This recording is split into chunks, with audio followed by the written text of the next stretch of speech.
Hello and hello. Hi, Malhar. How are you?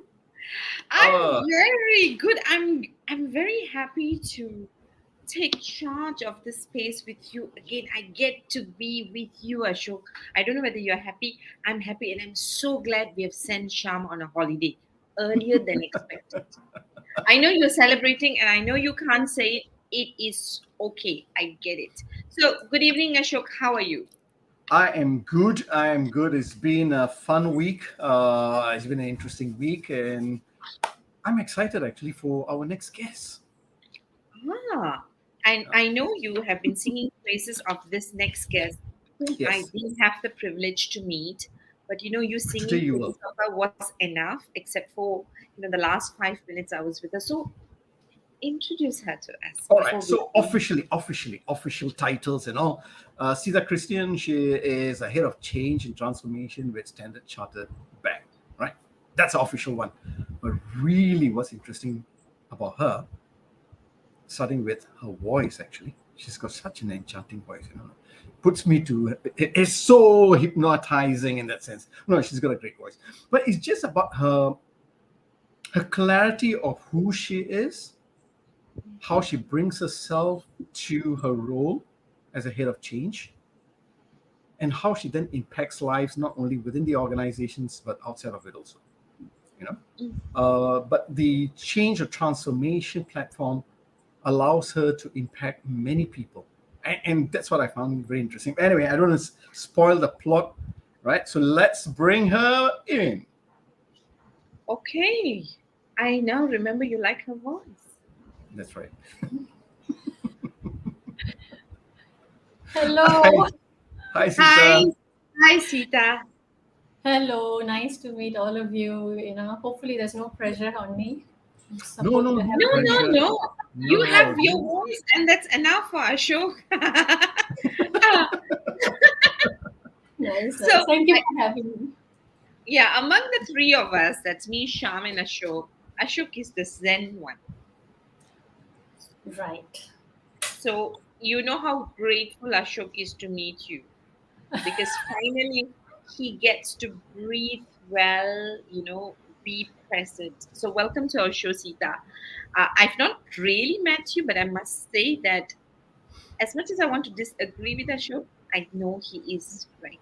So welcome to our show, and thank you for saying yes to us. And the fact that at 6:04 on a Thursday evening, someone who's has had a long day probably. I can see how zen you're feeling at 6:05. So let's get everything out of her, Ashok. So I'll let you Sure. lead because I know you love her voice. Yes, of course. Thank you very much. And for all our guests who are viewing in today, as we have throw a lot of questions out to Sita here, if you have got questions, just throw that in and we will post those questions out to Sita. And if you guys are wondering, did we coordinate our colors today to be all blue? I'll leave that to you to ask the questions later. All right, Sita, thank you again for coming on to our show, Leadership in Flow Asia. So this month, the theme for this month, March, is Leaders of Change, right? And obviously that fits in so well with you because you're head of change and transformation with Standard Chartered and all, and you've been doing this for a good 11 years. Would that be right? Wow, that's a That- long time.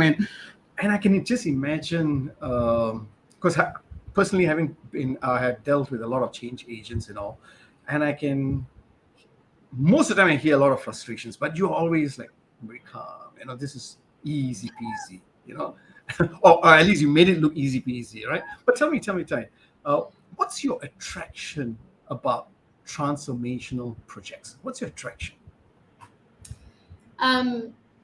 To be honest and frank, I do go through my ups and downs, so I don't want to Sure. sound perfect, very perfect being. But nevertheless, what attracts me to it, it's literally, the ability to create that change and deliver that change, because this is something that is starting from scratch.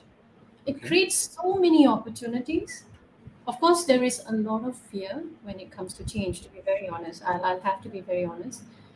But the amount of opportunity that that particular space brings, it's often very far and it's wide. So for me, that's what attracts me, because to be honest, I ask myself this question: if you feel that fear, why not volunteer for it? Work through it yourself, collaborate with the others, and change it yourself. Work through that change. So instead of being behind the scenes, right? Why not? So that's one of the reasons why it attracts me, actually.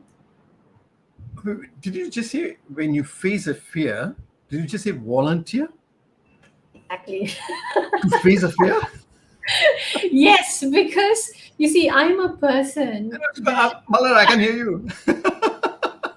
Sorry, Oh, yes, go on, said Sita. when you feel the fear, volunteer for it. This is like, okay, I know you're. It's like going on a roller coaster. You feel the fear and just go on it. That's what I heard. And Ashok, yeah, you can answer the question that I'm dying to ask, but you go ahead and ask because I'm trying to just digest the sentence.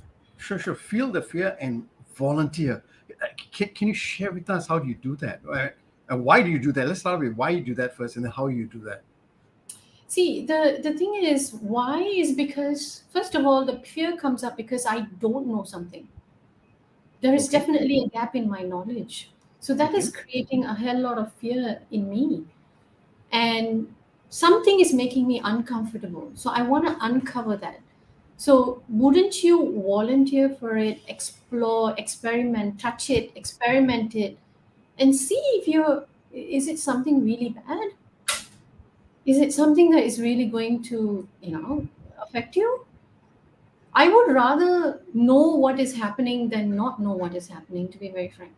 That's how I am. So I would rather Wow. volunteer for it, and I will basically put a caveat and tell them, look, I don't know much about it, but I want to be involved and I want to contribute. So I'm going to go and read, and I'm going to come back and ask you questions. Tell me where I can help. Wow. I'm bold. This is only the first question. No, but what, Sita, you make it sound simple, but there's a lot of courage and power behind what you're saying. Because when you say, I feel the fear, okay, that's being honest about it. And you've identified, you have the awareness and said, one of the reasons why I had that fear is because of the gap of knowledge. So I need to fill that up with the gap of knowledge, you know? And then you ask a question, wouldn't you want to? The answer is not many people are like you. No, I'm sorry. Not many people will say, yes, I want to understand further why this gap is there, why this fear is there, you know? But you have the curious nature of wanting to understand why you feel this way and what is that missing gap in the knowledge. Yeah. But to bridge both of that also, it does take time, isn't it? Because you got to learn something new and bridge that together. So how do you now bridge that gap with that understanding the knowledge and still delivering the result in a way that satisfies your stakeholders? So to be frank, I mean, to bridge between these two gaps, right? I mean, for me to even open my mouth and ask, can I be involved? Or, I don't know stuff. These are things that, to be honest, it's very difficult for anyone to ask, even me, especially if you put me in front of very senior stakeholders. I become numb at times, I become blank. So I actually write down, what are the things I don't know, and I actually write down what are the things I know. And I look at the next meeting, which is coming up, and So, what's my contribution in that meeting? These are the things that I don't know. These are the things I know. This is what I can say if at all there's questions. So, I do a little bit of prep. Now, when I started off, to be frank, it was very difficult to pen this down. And I use Excel sheet. I hate Excel sheet, but I love Excel sheet. I tell you, I mean, that's another story We'll on get here. yeah, we will get into the story soon. Okay. You have a love-hate relationship with Excels. But it sort of helps me put down my thoughts, and it helps me just scribble it down, and I don't lose this paper, you see. So I try to, and when I first started doing that, I noticed that I was blank. I just couldn't put anything up. I was just defensive, and I actually put the word defensive down. And then after I've done that, then finally I looked back at the point of the conversation again. And then finally one thought came. And then another question came.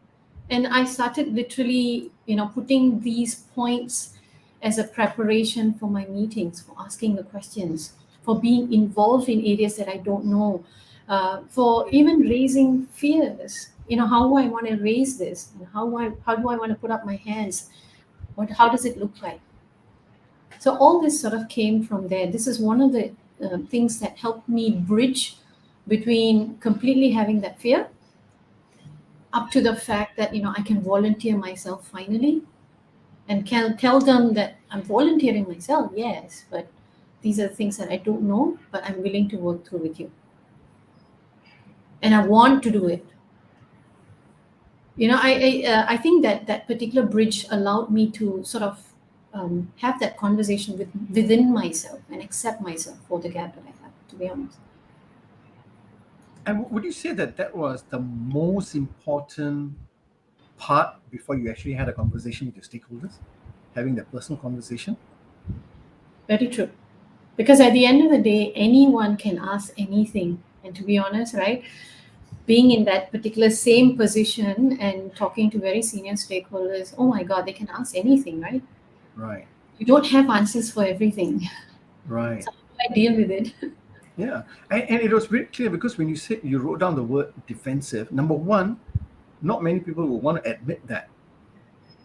Number two, you wrote it down, and it takes courage for you to look at that and ask yourself, why am I this way? And, yeah, and that's probably what gave you a little bit more clarity also. Wow. I mean, it's just between you and you, right? You and you, okay. Yeah. That is Why very not? true. It is between you and you. It's between you. Mother, you better take it away, because I'm just going to go on a roll. I'm going to put you on mute soon. No? And I'll be okay with it, but it's between me and you, okay? Later. Seetha, thank you very much. I what I loved about all the things that you said was, how you are playing with love and hate. Even though you hate Excel, but you love Excel and you excel at Excel, I believe. I wouldn't say I excel, but I'm using it definitely for my Yeah. own purpose. So you're almost like putting us in a place where you are always looking at two polarities and figuring out a fit that works. And I think that's amazing space for growth, because that's where growth happens, right? Mm.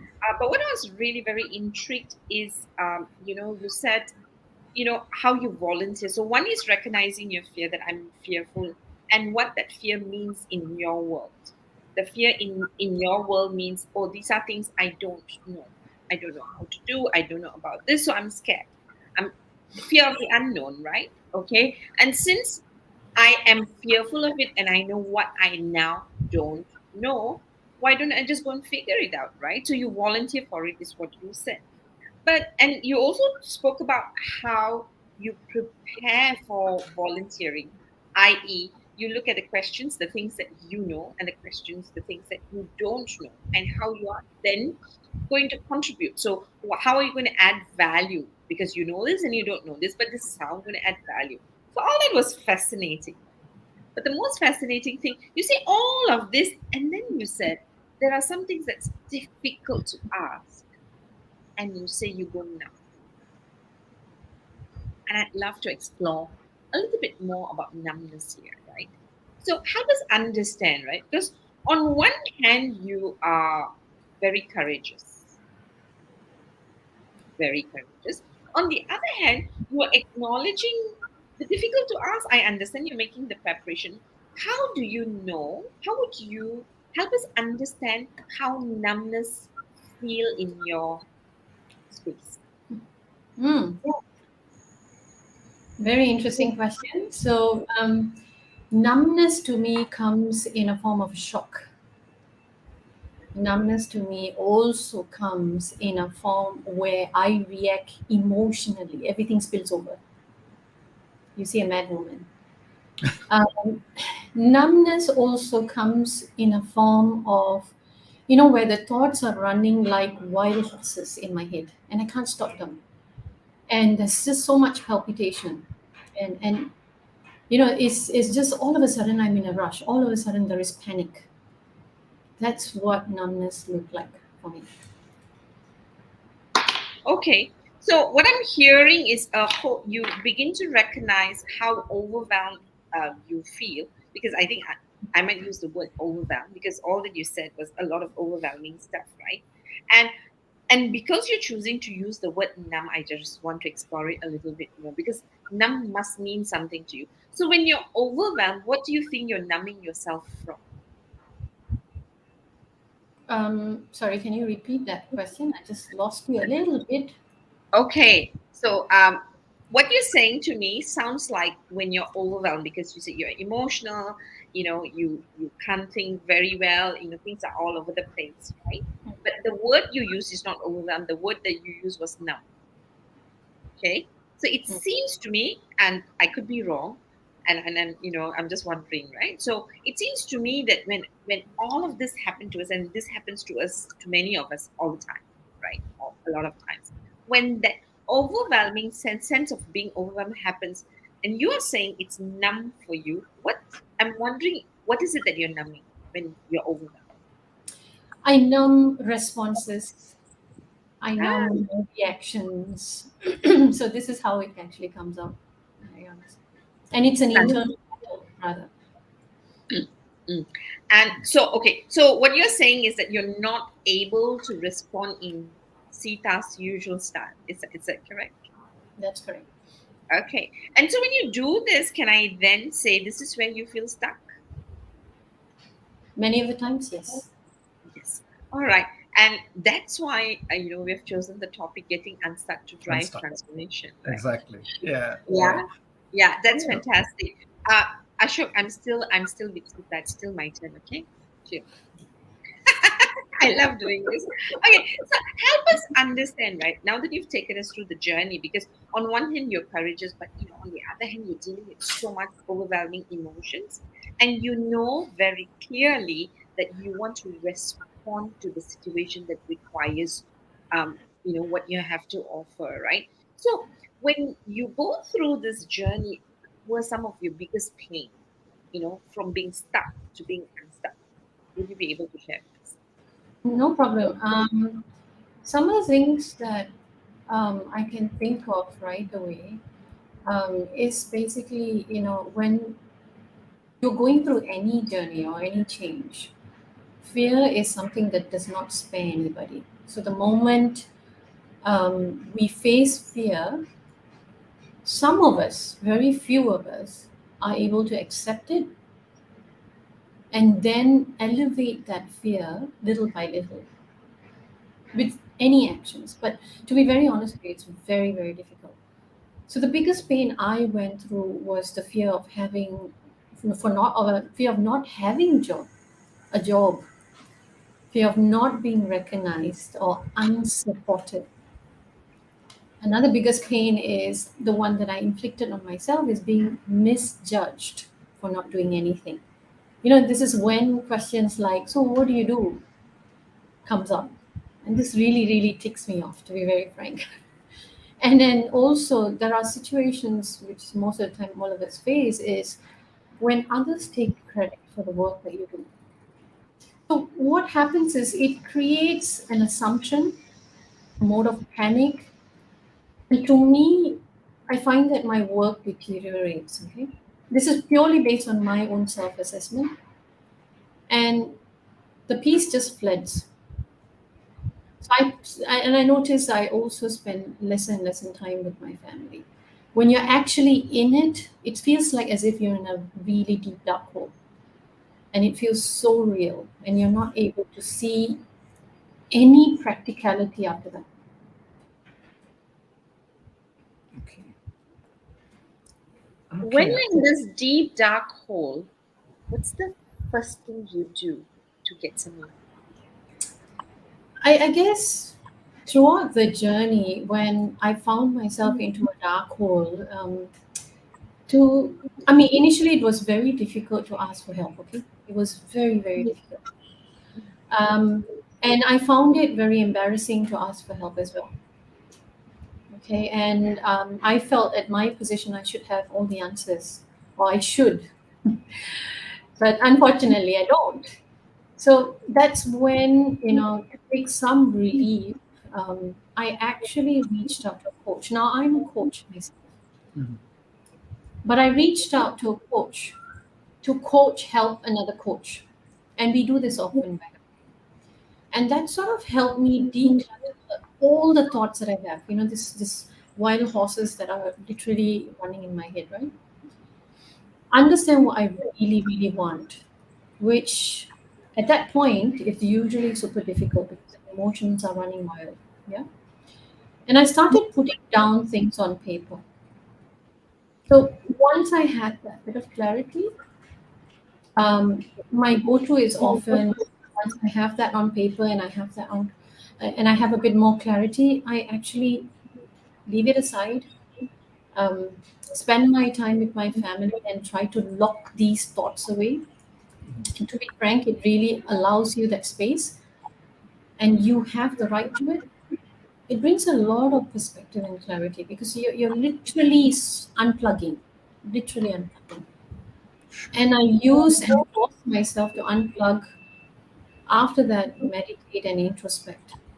Why? Why am I feeling this way? What's happening inside? The Okay. other thing I've also done, I have raised these points to people I trust and my line manager. Now, the thing is, right, most of the time when we reach out to our line managers, we tend to complain. To be frank, right, everyone have their own problems, okay? Sure. So a lot of biasness do come up. And because of that, I approach it differently. I go because I want to clarify and I want to ask questions and I want to literally, understand better. So I tell myself, and I literally write down on a piece of paper, lock your bias and stop your negative thoughts. Not allowed. Okay. And then I literally do it. And trust me, I tell you, it just works wonders. Because the whole atmosphere changes and it just encourages the whole conversation to flow. Mm. Sure. Now, I've got an interesting question for you, Sita, because uh, we've been speaking a lot about knowing yourself, which is extremely important, especially in anywhere that we are, especially in an organization like yours, right? It's very important to know who you are first before you bring yourself forward. Now, you're working with transformational projects, which I believe goes into the millions, right? And you're with a financial institution, which is pushing for time. Stakeholders won those transformational projects 2 days ago, you know? And then here you come saying, I don't have all the answers, right? And here you are grappling with your own insecurity, your biases, right? But how do you bridge that in a business world then? Because that person is still always focusing on, I want to deliver this, I need this because it's a business result, you know? What about how do you then bridge that with your personal journey? Very nice question. Actually, it doesn't only impact financial sectors. I know for a fact that all software delivery. Yes. has this kind of a problem. But I guess the main thing I start with, I come prepared. I try to prepare as much as I can. Hmm. But as you rightly pointed out, I don't have answers to all. But I prepare the ones that I do not have answers for. Questions. Hmm. So when I speak to you as a stakeholder, I allow you that space to actually ask that question first. I don't interrupt. I try not to. Because you the moment the stakeholder puts forward problems and asks you questions, what do? Naturally, you are so defensive. Okay. You're like this. So now you are a consultant. You are basically, just imagine if you're the king and people are asking you questions. Do you see him reacting? He's the king. He basically controls everything. You're just asking questions. So you Right. listen and you answer them. So imagine yourself as part of the whole ecosystem, and your role is important there. You are there because there is something that they need from you, and you are part of the whole ecosystem. Without that, the whole thing is going to break, right? Now, with that understanding, I would ask them, so what is the problem? Can I try to understand it a bit more? This is what I understand, point one, point two, point three. Sure. What sort of opens up, and they start talking. Now, how they talk, how they pour out, it doesn't matter. I Ah. start picking up points from their own words and I start writing down. Okay, once they're done, I said point one, point two, point three is what you said. But can I just respond to that then? Because this is what I understood. This is what I know. And these are some of the questions I'm actually asking myself. So there will be a back and forth. Trust me, there will be. Allow it to happen, and you might have more questions to basically get that answer to come back. But take that whole piece back and literally tell them, "I'm going to come back to you. If it is not today, please give me at least 2 days. I would like to come back to you with a response, and hopefully, if it is relating to a plan, why not?" Now, these plans may not be tangible because something that is, so far and wide, and sometimes it's very difficult to come up with a plan. But at least a plan to get a plan to get clarity. Right. Now, very interesting because you made it sound very simple again. And again, I like the way you talked about it in a very calming way, right? But I picked up the most important thing you said, for me at least, it was when you said, doesn't matter how they talk. Because I'm assuming here they will speak emotionally because they are pressed for time and they will be almost, some of the choice of words could be even accusing you. And you said you got to put that aside. Now you're in the heat of the moment. You're in the heat of the moment here, and the emotions, your eyebrows are coming this way, whatever it is, right? How do you then calm yourself? Because earlier you shared with us the actions you took to be able to have the clarity of the thoughts. But now, how do you now have the clarity of your calmness of your emotions? How do you do that? Frankly, it comes with experience also. Um, very, very frankly, because um, you have seen. I'm very sure if you reflect on yourself, you have seen how some of your messages may land to the receiver, right? Mm, And you have been in very difficult situations before, and a lot of these responses don't work. So why do it again then? You know that you're getting into a huge meeting. You know that. right. So why not just shake yourself and tell yourself in front of the mirror and say, okay, I'm going to hold it. But again, I know that this may make me sound like as if I'm a monk from somewhere. No, there are situations where I have reacted, and there has been negative feedback. It has. I'm Okay. only human, but what for me, I think because of the practice that I've actually been doing self reflection every time, every day, and this journaling helps. So when I do the self reflection, when these things happen, and I've also reflected, I'm able to turn back what happened. I'm sorry. I'm not able to turn back what happened, but the next day becomes slightly better Right. for myself. Now the damage has been created. Whatever the damage might be, it has been created. But what can I do now from myself to start from myself to make it one step better? Let me start with myself first. Now, if that person doesn't feel the same way, it's okay, but I will start with myself first because eventually everything goes around. What goes around comes around. So if you're Mm. sending out that positivity, even if it is the tiniest thing like smiling, it will come to you. Okay. And in this journey, because it's been about 11 over years, and like you said, it's been difficult at times, and it's been fulfilling. But let me talk about a bit of the pain first before we go into the fun part. What were your biggest pain in your journey, right? To learn about yourself and to come unstuck. I think the biggest pain I had is to realize that I have a lot of fear and insecurities. Wow. So that was, it is still there. I would say it is still there. But at least I'm able to touch it.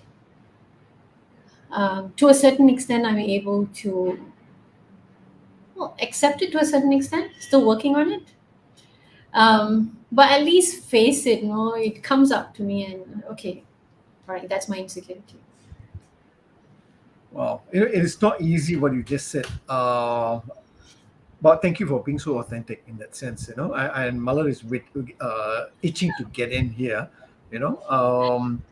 Now, I know what you mean by you face a fear. It's never easy, but you got to keep doing it because I still remember many, maybe 20 odd years ago. So I had a fear of heights, right? So I said, okay, I'm going to do the bungee to get over the fear. And you know what? That was nonsense. I mean, doing the bungee was not nonsense. It was fun experience. I still remember until today. But do I have the fear? Yes, I still have fear of heights. It's just like what you said. Now I learn how to manage it better, right? Because once you recognize it, you know. Yes, Mala, you're dying to ask a question. Well, I'm not dying to ask a question. I'm dying to ask a question for Shamini, who's still Okay. very attached to the show. So she's on leave, but then she's not taking her leave. So Sham has come up and asked a very nice question, which really goes in line with what you're saying. She's asking, what has made you comfortable and confident to openly speak about all the bad things you've experienced? And yeah, Okay. I did, to be frank, I had to take a few courses to help myself. So one of it was a keynote speaking course, which I took. And the other one also was the coaching course to coach myself, selfishly at first. And then it became a journey of helping others. So these two things, including with the couple with the fact that I'm doing meditation and helping others with meditation as well. These three things coupled together really, really help me, and it still helps me until now. I'm still going through my journey, to be honest. Wow. Yeah, Okay, so I may not be the clear, great speaker yet. yeah, no. See, again, you look at your choice of words. I like that. Yet, you know, and that's what Carol Dweck wrote in her book, right? Uh, about the mindset, group mindset, is about how you use the language, the words. I'm not a great speaker yet. You will be. And Luis Moraes says hello, hello, and hello to you too. Okay, so it appears to me you do a lot of self introspecting, and you do journaling, and you said you share this with the others also, right? So Yeah. what are your most fulfilling experiences, and if you've got a story to share, even better, you have had in this journey? Um, I think a few things I would say. Um, One is I can share the journey about one of the projects that I had in China. Okay. Now, frankly, that project was I think I was sent there. I mean, this is not my current role, but it was many years ago. But I'm just taking that because that sort of put me into the edge of, I mean, put me at the edge of the cliff, to be honest. And I Okay. was about to jump off, to be frank. Um, it basically, I was sent there. It's basically a proposal I wrote. And, the client literally wanted the person who wrote the proposal, not anyone else, to come and implement that proposal. So I got an opportunity to travel to China. So during my journey in China, imagine I had to learn the language somehow, and be able to interact with literally engineers, hardcore Okay. engineers, and they come from villages, and they speak colloquial languages, which was a very tough situation. And to be frank, uh, I think I started the journey okay. I kicked off very well. I made nice friends. And I had a team leader who was willing to work with me. In fact, she, teach me some of the words, and I will teach her English in return. So it was a very Sure. nice, symbiotic relationship. And to be frank, we started off very well. But in the middle, something happened, and I made a huge mistake, a huge one. Being very friendly and open, I've mentioned things like this is a crazy project and the scope is ridiculous. I just Right. basically mentioned that as a sentence. Now, that particular statement went all the way up to the stakeholder, to the CEO at that time. This is very, very long back. Yeah, I'm just Yep. Yep. iterating and re-emphasizing again. And that time I was a new project manager, so you can just imagine how I would be feeling. And that information didn't come to me directly. It went back to my previous, um, my employer. Hmm. He came back to me, literally had a conversation with me, and he literally said, "Leave China now. I'm sending someone else to mediate that situation." So I felt that the whole world just collapsed from Sure. below me. So, and this is what I did. I went back to him 2 days later. I literally broke down and did whatever I need to. I went back to him 2 days later, and I told him, "Give me a chance to turn this around." And he asked me, "How are you going to do that?" And I told him, "I don't know, but I want to turn it around. I want to. I don't want to give up because this is my reputation." I don't know what he saw in me, but he gave me that opportunity. So you can imagine me going back with a face the next day, and because it's a plant, right? It's a plant. So the moment you go in, everybody knows about it.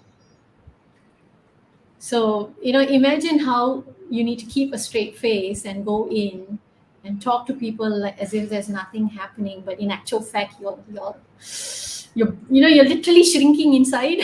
Yep. Yep. Yep. So I actually wrote down and I planned out and I sat with each and every person, though they don't want to see me. I literally forced myself through. I wrote down every single thing, and I went back to them and I went back on a plan, and I literally went back to the CEO himself and told him, "This is my plan. But I need your support to convince the people on the ground to work with me. And I will make sure that no matter how long it takes, I will deliver it. And we're not going to charge you anything extra." That was the carrot. But Right. of course, charging you extra comes with a timeline as well. I have to make sure I that's a risk on me, by the way. Right. Right. So now, from that angle, with proper communication, keeping check on myself, being transparent, consistently going back and communicating and telling everyone what's happening and what's not working. I want to work with you. This is the biggest thing I would say. I'm not blaming any. I want to work with you. This is going to be successful and I want to succeed. So this is overarchingly the mantra I was keep regurgitating every now and then. I see anybody and I want your help. Okay. Interesting. Now, and this was fulfilling for you because at a personal level, you were able to shift the mindsets of others also in that sense, and you learn a lot about yourself. You know.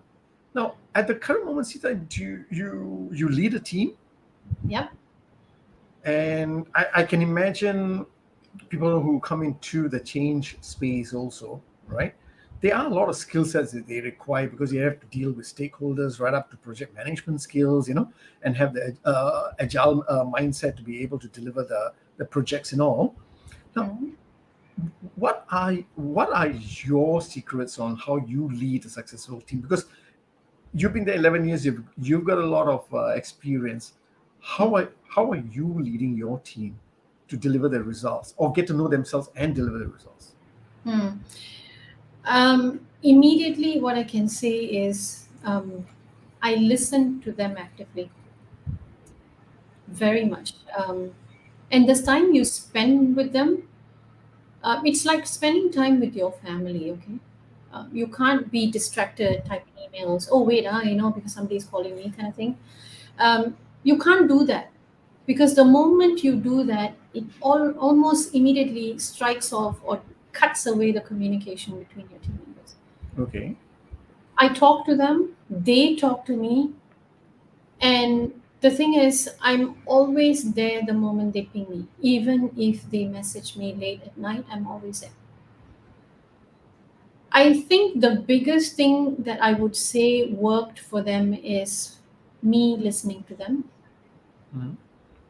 And anytime when there is a complaint, I'm very open to them and I tell them what I hear.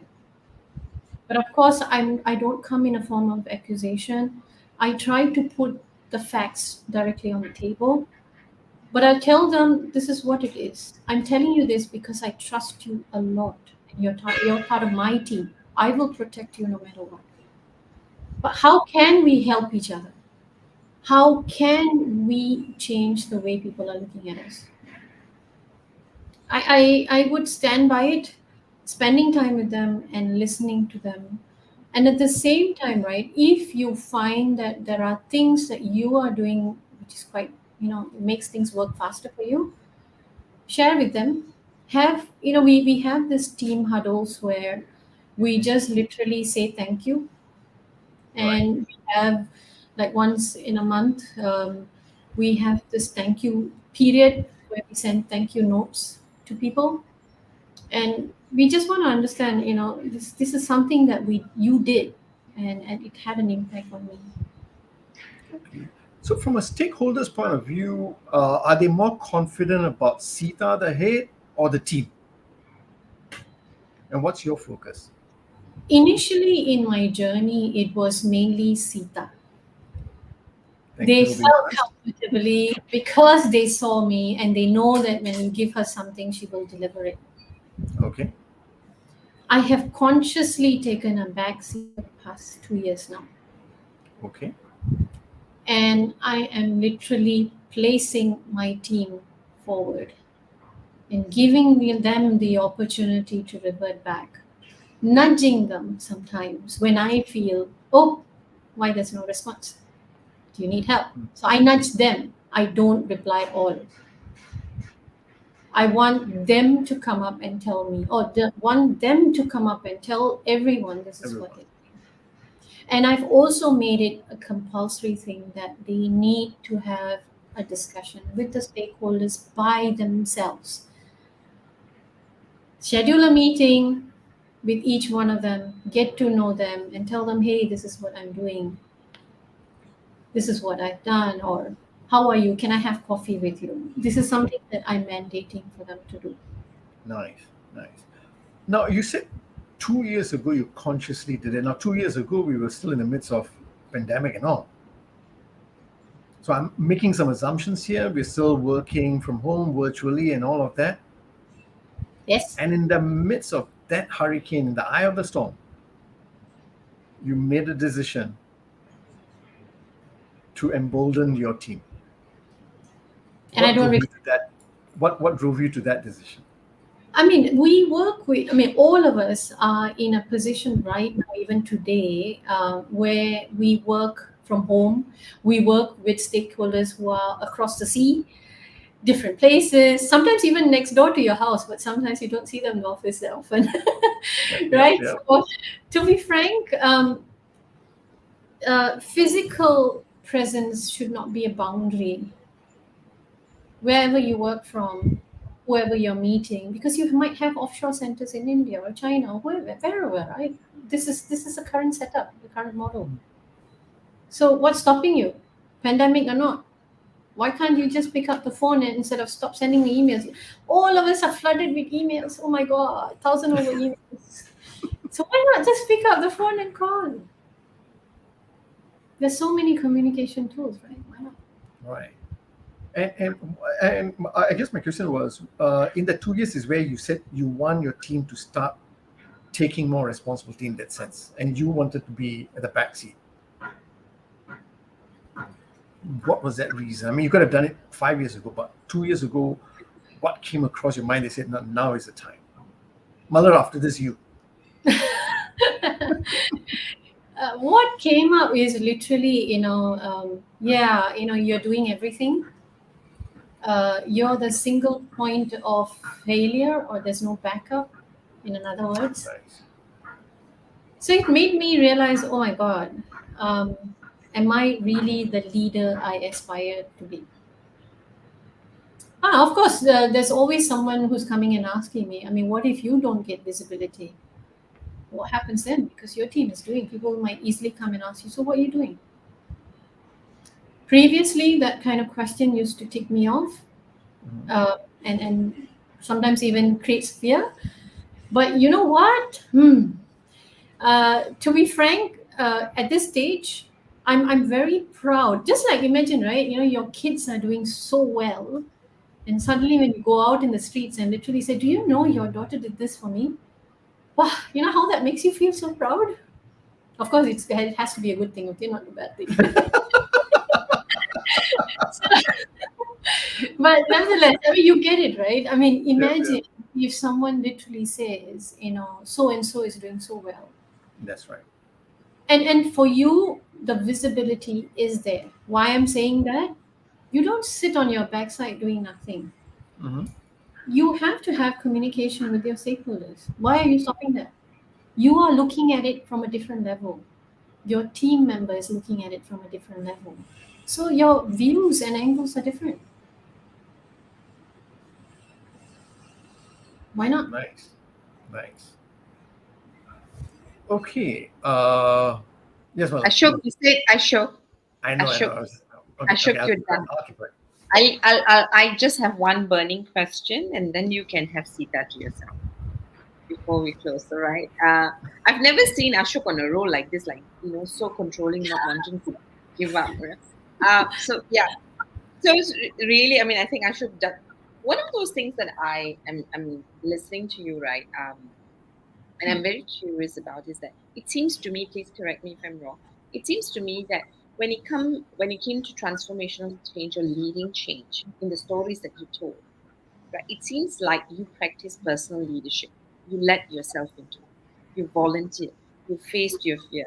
You you created opportunities for yourself. It seems to me that you were always on the forefront of leading change on your own, right? On one hand, okay, and I absolutely love the way you prepared yourself for something that you don't know and face your fear, right? So that's one story. On the other hand, now what I'm hearing is you seem to be doing the right opposite as to helping your team. Basically, you're empowering your team bit by bit to say, I know you can do this, and you're probably coaching them very unconsciously to get to what they're able to do. So I see that, all right, and I'm sure that's a game plan for you, right? Now, as you do that, now, if you were to go back to when you practice personal leadership, right? What are some, if you had your current self as a coach when you first started, Hmm. right?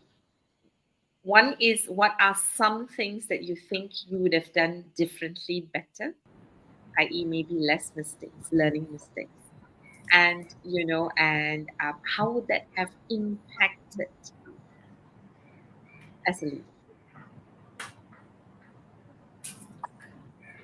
That's a very powerful question, actually. If you would have asked me this question a long time ago, I think I would have been able to change a lot of history.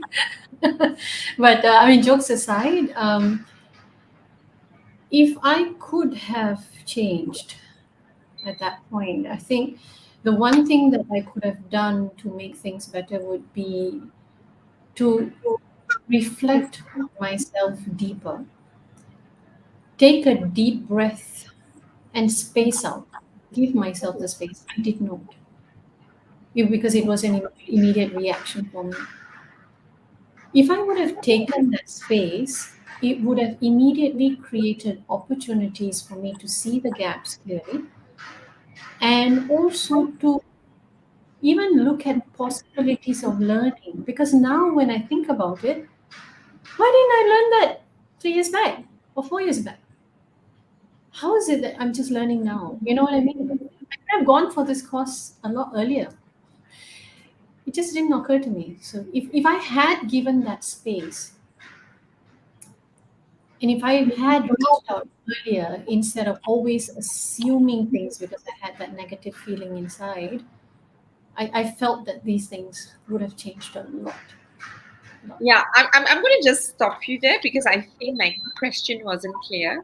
It's not about you not doing enough for yourself. You don't know what you don't know, right? Which is why I think what you're doing for your team is so important. You have taken your own difficulties and you're putting the people through a positive experience, which they may not understand now, to Hmm. give them the experience and the opportunity to learn faster, better, because they won't be able to see what you're able to see. But when you were in that position, Hmm. if someone else had done that for you, what would you have done differently? What Ah, impact? Yeah. So I'm not talking about you because you would have, I mean, look at the kind of things that you share. I think what you've shared in the first 40 minutes is really, hey, help yourself, right? And how you've helped yourself. Now you're helping others. But if someone had helped you then in the way you're helping others, what hmm. are what impact would it have had on your leadership? It would have immediately instilled that confidence in me. Immediately, almost. And that confidence that I have always something to fall back on, of someone to fall back on. That itself would have immediately allowed me to do so much more and not make further mistakes without realizing them, to be very honest. Absolutely. I Absolutely. think I see so many more opportunities. It's just, Nice. Thank you. Thank you. Thank you. And I'm Wow. glad you said it, right? Because from all your stories, I don't think Seetha Christian is a person who gets up, goes to work to make mistakes. But she sounds like a person from all her stories who wakes up and decides she's going to make the best out of every opportunity despite her fear. That's what you have illustrated, right? Yeah. And what you're also now sharing is that, if only we can have some back end support, even as a leader, right? We can, it's not about the mistake, but we can minimize the mistakes in learning and learn better. And when we learn better, we can perform better. Now, I know it is Ashok's turn to close, but I do have another question. I'm just going to roll onto it because it's a nagging question for me. I love your courage, right? But there's that I see two parts to Sita, which I think is a very common struggle for many normal human beings, right?